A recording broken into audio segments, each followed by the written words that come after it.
incidentally, I was in the middle of a work session having this conversation with council. A lot of people watching that. Some of those people watching that were the entirety of my detective division watching what was going to happen with this technology. And at 1 p.m. while I'm having this community conversation with council, we got our first hit on LPR. If you could have been here to watch the number of staff that were running out of the building to try and chase down this really key investigative tip, you would have been impressed. I know I heard the stories because I was engaged. It was impressive. Then what transpired after that was just hours of locating the vehicle, locating a residence associated with the vehicle, which happened to be a local Airbnb, following the vehicle up and down the I-5 corridor through the communities of Corvallis, Albany, and eventually in Salem. And this is all happening over the course of that afternoon, into that night, over the course of the night. This group, we believe, committed a burglary in Salem while we were surveilling them. Certainly we were not so close that we could witness the burglary, but a burglary call went out while we were in Salem, in the neighborhood that we were at, following them back, identifying, again, where they were going to sleep for the night, and through surveillance being able to ascertain that they looked as if there was some evidence from that burglary from Salem that they were putting away, and being able to get the search warrant signed and serve that search warrant last night. We could have not done this without so many really key partners, aside from the work that we're doing. We have stood up a task force for this particular effort. It involves Wayne County Sheriff's Office, certainly Eugene Police Department, and Springfield. But the key piece of this is the involvement of our Wayne County District Attorney's Office. Having an assistant district attorney assigned to this task force and having such a great partner in DA Chris Perissa, who I firmly believe supports the use of the technology and what the technology is able to do in the prosecutability of these crimes. I'm really excited to be able to present this case to him and have him be able to present it in an effort to get a successful prosecution. So just really, really good work. It's like I said, it's stuff that you can't even make up. It's just unbelievable the amount of work that's happened over the last 24 to 48 hours. Again, proud of my team, proud of them suspending everything else that was going on in their personal lives for the last 48 hours and making sure that this is something that there's one thing I hope people get from this, and especially the victims in our community would get from my comments today, is that we're everybody's police department, and contrary to maybe some communication that's out there, the men and women of the Eugene Police Department work so hard on your behalf, and want to recognize that the victim-centered approach is the right approach when it comes to the way we do our work in the technology. So with that, let me just stop there. I know there's maybe going to be a ton of questions. I will tell you that there are going to be some investigative techniques that I'm not going to talk about, because we're not going to give away those trade secrets.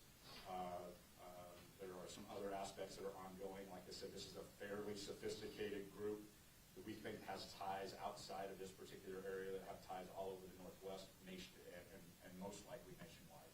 So I certainly don't want to jeopardize the investigations that are happening in other jurisdictions. So with that, I'll just open it up for a couple of questions. Yeah, we'll just start with that. Chief Peter, Rebecca Hanson, IPLCC. So these 7 people, do we feel, if they feel very confident they were linking all of the burglaries last year, or the ones with like Tigers? I mean, how do they connect together? Yeah, that's part of what we're trying to do. What I will say is that the burglaries from last year, we made some arrests on those. We honestly think it's the same kind of parent organization that's perpetrating this crime, and these are kind of different actors within that. What I will say, though, is the MO, for instance, the way they operate is very, very similar to what we're seeing in other jurisdictions. And one of the tips that I would give our community members, oftentimes what they do is they will pose as delivery drivers. In this particular case, this was on the October 6th one. It was a pizza delivery driver that was part of the suspect group. And so as our community members think about how they can ensure that they're not going to be victims of crime, I think it's part of that is making sure we're paying attention to kind of what's going on around us with the delivery driver. We know when it looks right and maybe when it looks wrong. Part of how we solved this case was some surveillance footage that we had although grainy, that helped us identify a vehicle that we were able to be able to put into the system. So we actually had community's ability to gather video surveillance helped us solve this crime, and so ring cameras and those types of things are so important. So, if I was a Bethel person, I would say that there is some ties there, but we are certainly continuing to take a look at that. We don't want to jump to too many conclusions until we get a chance to look at all the facts. I'm just going to go this way, you guys go. Okay. Can you just clarify where exactly the local Airbnb was? What neighborhood that was in? Yeah, it's in the 2400 block of Skyline. Okay. And, and that's where we served that search warrant last night. There'll be a press release there for you that has some of those details in the event that you missed that on the front end of it. Okay. Yeah. Could I ask one more? Sure. Just, could you just clarify some of the tactics? I mean, you said the delivery, fake deliveries. Yeah. But anything else, like how exactly are they identifying homes and businesses to target? No, it's a great question, and I think what we've seen from years past and in this is that this has been fairly targeted. One of the commonalities that we're seeing, especially in the Asian home burglaries, is that the commonality is that they're business owners. So what we believe is happening is they're actually looking for businesses owned by Asian members of our community, and then through that and through a lot of somewhat sophisticated intelligence gathering, trying to identify where those individuals live and where their personal residence is. There's some belief, as near as I can tell, there's some belief by these people that if you happen to own a business, then you're also a person of wealth. Anybody that owns a business would tell you sometimes the business owns you more than you own the business, and so it doesn't always equate to that. But that's what they believe, is that if you're a business owner, that somehow there's wealth, and that your wealth is stored in your home. And obviously they've been successful enough that they continue to recycle the same strategy. But that seems to be the connectedness here. So far, I can't speak to the other communities. I know that we have potentially one that's happened in Springfield, and certainly I don't know the details of the one that just happened in Salem. But at least the ones that we have here, that seems to be the commonality. Yeah. Well, I was going to ask if you could clarify the range of charges these 7 individuals are facing. I understand it is on the press release here, but there are 7 of them. Have you guys identified, is there a hierarchy that they kind of report to? Was there one that appeared to be a ringleader or something like that? I mean, is it too early to say? What have you noticed from these 7 individuals? Yeah, I'm going to be a little bit careful about how much I say about kind of the hierarchy and what we do know. But what I will say is the charges are going to be burglary in the first degree and the conspiracy to commit burglary, just because of the amount of work that went into what we believe, as we were following them up through Corvallis and Albany, we believe that there were potential other targets they were looking at in those other communities before they ended up in West Salem to commit that particular burglary. Those are felony charges, all 7 of them on felony charges right now. We are going to package this up and hand it to the DA's office and let them robustly prosecute these individuals. What I would say, though, is we believe that these are just the workers. These are the ones that are well-financed. We believe that they're provided with vehicles to do this work. They're provided with some direction from somewhere to target these different individuals. It's probably not a shock that when you think about the burglaries that are happening, they're up and down the I-5 corridor. When you think about the ingress, egress. In my council work session, I talked about the vulnerability of having Eugene on the I-5 corridor, how easy it is to get in and out of town. The access to our city is super easy. I saw that when I was working up in the Corvallis area. I saw that when I was working up in the Portland area. It's just known. I-5 corridor cities have a higher propensity for certain types of crime because of the access to the freeway. And so I think in that way it's targeted.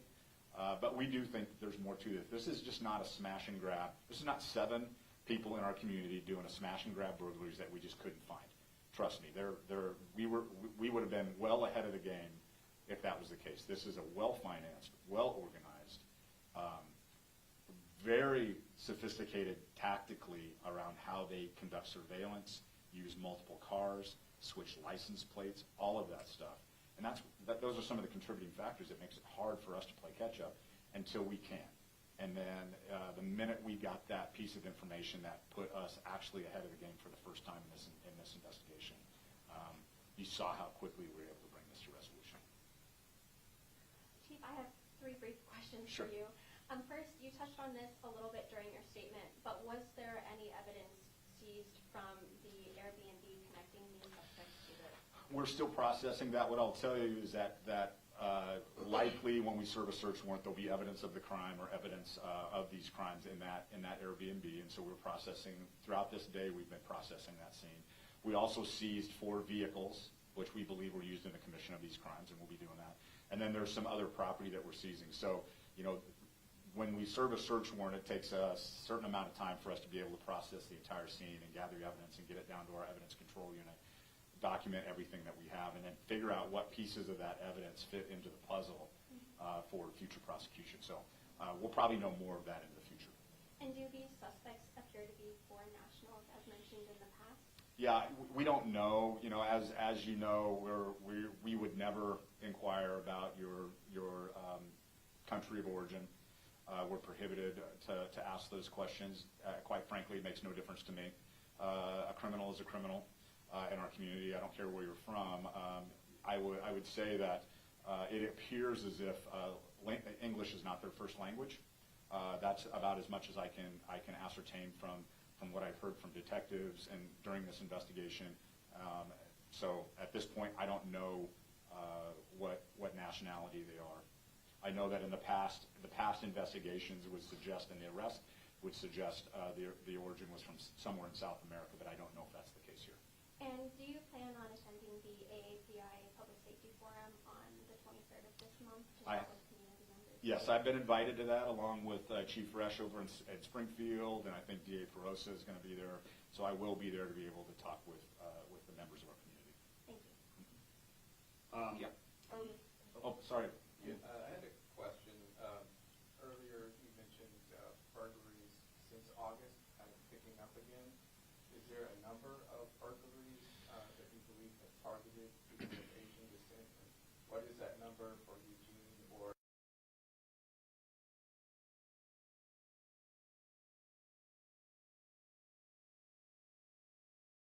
4 burglaries since August, all of which very consistently have targeted Asian community members. I believe all 4 of them are business owners. I think there's some real commonality there. Those are the ones that I know of in our jurisdiction.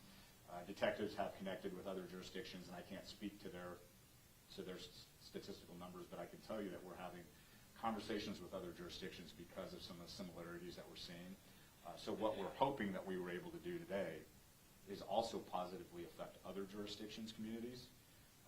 That remains to be seen, but this is part of law enforcement. This community comes together, this law enforcement community comes together.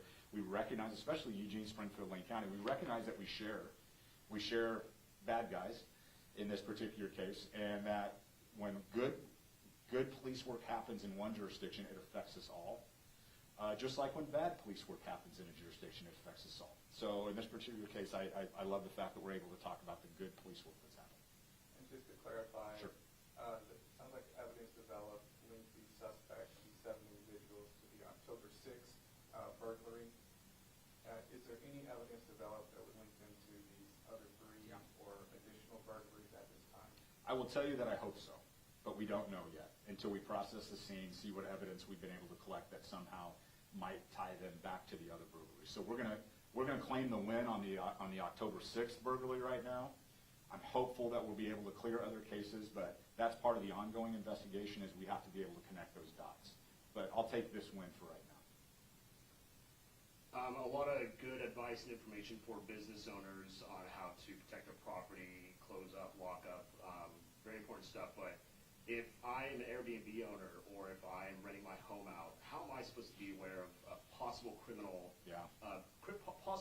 in my home? Yeah. I mean, how do you guys identify that and advise to Airbnb owners? I don't know the owner of this particular Airbnb, so I will say that. I don't know. But I can only imagine how mortified I'd be if I felt like my Airbnb housed criminals in our community that were victimizing our people. I mean, and so no fault of theirs. I mean, when you're in that business to rent out your Airbnb, you're doing the very best you can to vet the people that are going to be there and then provide that value. I know how that goes.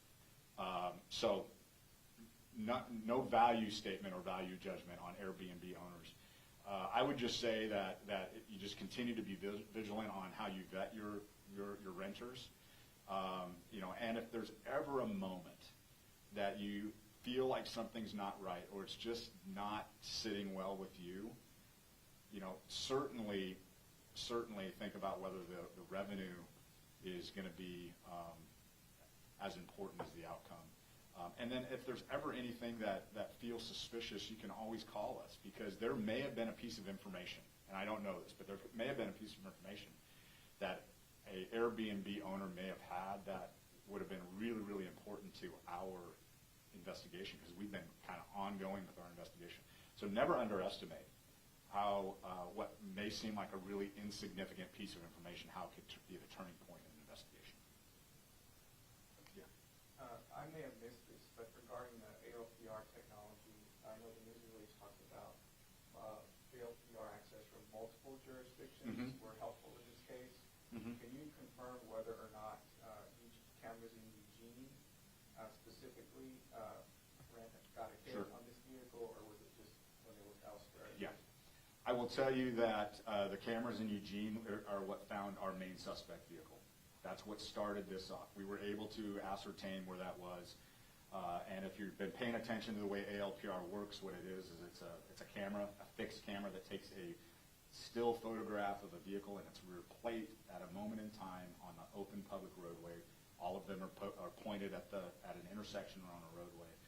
And then it's up to us as investigators to say, this vehicle was last seen in this particular area, knowing that it may be in the area but not knowing where it was. And it was some great work by patrol and investigators to canvass a likely area to find this vehicle at our location on Skyline. And from there, we were able to make some confirmation. So it was the ALPR technology originated in Eugene. What I will say, though, is the other jurisdictions up and down the I-5 corridor that also have this technology were instrumental in helping us place the suspect vehicles. Like I said, we seized 4 vehicles. There were 4 different vehicles used in this whole operation by these suspects. Being able to place these vehicles at moments in time in these different communities are so critical to the successful prosecution. So I'll tell you that ALPR technology up and down the I-5 corridor was instrumental in confirming what we thought we were seeing, and will also be really important in the prosecution. So just to clarify, with the initial hit in Eugene, was that able to basically allow officers to follow that vehicle to the Airbnb, or how would you describe exactly how that helped? Yeah, so like I said, the hit in Eugene was at a moment in time at a particular location in that general area. So we don't have ALPR technology in neighborhoods. It's in our ingress, egress, main arterials, and so we had an ALPR hit in that general area. It took us a few hours to find the vehicle, and ultimately we were able to find the vehicle. And so that's really how that went down. This technology does not track a vehicle to its final resting place. It is just a snapshot of a moment in time at a point in time where it crossed in the path of that camera. And then it's up to us to actually do good old-fashioned police work to actually find the vehicle. So it sounds like even if there had not been a camera hit in Eugene, you did have a little bit of information about the vehicle, and you would have been looking for the vehicle in Eugene. No, that's not correct. That's not correct. So what we had originally is we had grainy photos of what we believed to be a suspect vehicle, just a color and make of the vehicle. What we were able to do is put that into the ALPR to give us an idea of when ALPR has seen vehicles that look like that car. And then it gave us a hit with a license plate attached to that car out of California. And then from there, we were able to verify that's exactly the vehicle we were looking for. So we really didn't know what we were looking for until we were able to leverage the ALPR technology to better do that. So, and the other thing I would say is, even with a suspect vehicle, even if we had a really good suspect vehicle description, I've got 50 square miles and 178,000 people. I mean, I don't even know where to look for it. What the ALPR was able to do is really focus an area for us, because we saw that vehicle hit in one location, constantly monitored the system to notice that it didn't hit anywhere else in the city, which would lead you to believe that maybe a vehicle has stopped and parked somewhere, and it led us to that particular general area, and that's how we found the vehicle. Yeah, go ahead. So given the success of the flock cameras in this case especially, but recent cases, what's your reaction to the city council's unanimous vote on the flock cameras? Yeah, you know, it's hard, right? Because what I'm asked to do is be hired to actually bring the best operational strategy to combat crime in our community. We have to leverage technology. I mean, with our constrained human resources and constrained financial resources, technology is going to be the force multiplier that we take into consideration. And this is an industry standard practice across the country that has immeasurably improved our solvability of crime in law enforcement. So I totally understand the level of fear that some people have around the concept of added surveillance or added technology that is watching, what we're doing. But for me, when I think about bringing technology, when I think about doing this kind of work that the police department does, what I'm trying to do is I'm trying to send a message that we're not open for criminal business in Eugene. Take that business somewhere else. And so I think we have to be mindful that we work in a industry that assumes a lot of risk. Every single day we risk our lives, and we risk, in some respects, our community's lives. Anytime I'm driving a 3,500-pound automobile almost as fast as I can to get to an emergency situation, it's a risk. And so instead of being risk avoidant as we move forward, we can certainly minimize and mitigate risk, and I'm all for that. But I think we have to be careful not to just be so risk avoidant that we don't recognize, in this particular case, how valuable the technology can be in solving crime. And this is one of many examples. We've been, our media relations department here has been fantastic about putting out all of the success stories. And the thing that I would just say as I end this kind of monologue around this is every single one of these success stories, don't forget there's a victim attached to that. Victim of stolen vehicle, a victim of homicide in some cases, victims of robbery, victims of sexual assault, victims of domestic violence. That's the voices that we don't hear sometimes. And so in this particular case, we have Asian American community members that were victims of burglaries, and this particular technology kind of spoke up for them. Chief, I know that, so the city council, I think their vote was to ask the city manager to turn them off until a community conversation can happen. And when I reached out to her, she said, I'm going to assess the public safety implications and then make a decision. Is that a conversation you're having with her right now? Are they still on right now? What's that like? Yeah, no, the city council motion that passed was to pause the use until they could have further conversation. So I was pleased that it wasn't just an outright, turn them off, we're done. Anytime you're still having conversations is a good thing. And I'm happy to do that and lean into that. What I'll say is, yes, City Manager Maderi and I have met since then. We've talked a little bit about strategy. As you can imagine, as this was unfolding while we were having the work session, I shared with her operationally what was going on and the importance of not being too quick to pause them until we were able to see if the technology could continue to help us in this particular investigation. I will be reconvening with her on Monday to see about path forward, and we had to reach out actually to the company and see about the mechanics of that. It's not as easy as just flipping a light switch. There's a little bit more to it. Could take 24, 48 hours for us to be able to do that. And depending on what path we go down, there's some other potential contractual implications. So we're talking about it. And I'm fully engaged in that, and I understand and appreciate council's opinion and their authority in this matter, and that they're a policy. They're going to set policy for this city. That's my job to try and do the very best I can with the policy that they set. I recognize that. I'm hoping to be able to bring my industry-specific expertise to the conversation and hoping that that's taken into consideration. I know, in terms of the people arrested, do you know their place of residence? And if so, do you know if any of them would be considered Wayne County residents or Eugene residents? Yeah. Don't know anything. I don't know anything about the suspects other than names and dates of birth. And you can see these are individuals ranging from the ages of 24 to 44 that were all a part of this together, but don't have any background.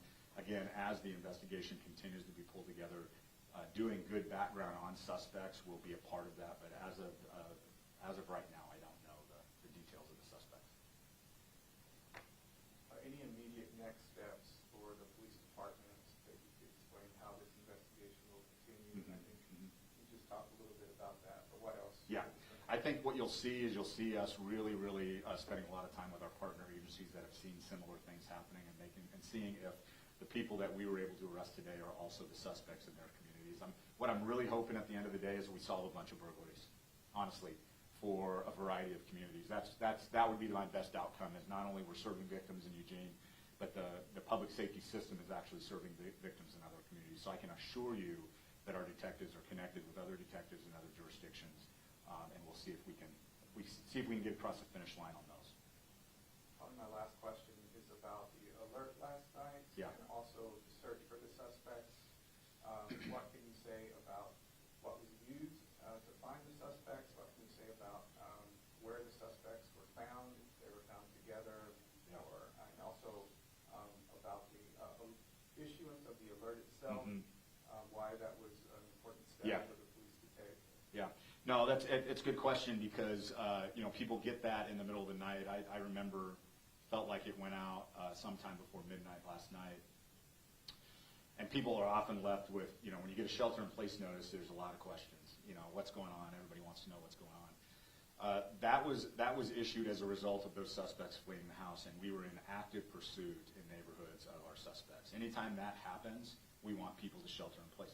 The last thing in the world we want to do is be chasing a bad guy and not tell people to shelter in place and have some unwitting homeowner walk out and want to know what's going on while we're running around with a canine or we're running around with a tactical team. You can see that we want to avoid that conflict at all costs, and so that's why we use that alert system to do that. In this particular case, it went out because they fled. We had one individual actually flee to a abandoned or empty home and break in there, and we were able to apprehend them. But the techniques, this is where our canine team is so good. They're so good at what they do, being able to track individuals that are doing that, and then our tactical operators. We could go in a completely different conversation about their perception of tactical operators in police departments, in particular the Eugene Police Department. They're so skilled at what they do, so good at what they do. They train so hard. Being able to lock that down, serve that search warrant, find these individuals is just an entire team effort last night to be able to get this done. Everybody knew their role. Everybody was ready to go, and it's fun. It's fun as a chief to be able to stand up here and talk about your people like that. I'm sorry. Yeah, you said that was your last question, and now here we go. Maybe it was, but I think the release talked about at least 7 individuals. So my question was, at this time, is it known if there's any other person of interest outstanding that was not found last night, or do you just not know if? There's no indication that we have anybody else we're looking for. Now, that doesn't say that there's not other people that are involved in this thing, but as far as what we're hoping to accomplish, the 7 are what we grabbed. So. Last question for me, Chief. Sure. When you mentioned about the resources that were used last night, we had a mention of K-9. How many officers does it take to typically respond to an incident like this? A lot. Would you say at least a dozen? What I would say is, we are about ready to watch the University of Oregon beat the pants off of the University of Indiana tomorrow, right? The number of people that it takes for us to run that game is about the number of people that we had involved in this thing last night. 60-ish from EPD. By the time you think about the number of investigators that were involved, the number of special investigation unit people that were involved, the number of drone operators that put drones in the air, the number of patrol officers that were used from the moment this came out to the fruition of this particular thing, it's a ton of resources. It's a ton of resources. So we're very blessed to have that many resources to be able to throw at this. And the last thing I would say is they love doing this work. So it's all hands on deck. So, yeah. Thank you, Chief. Yeah, thanks, guys.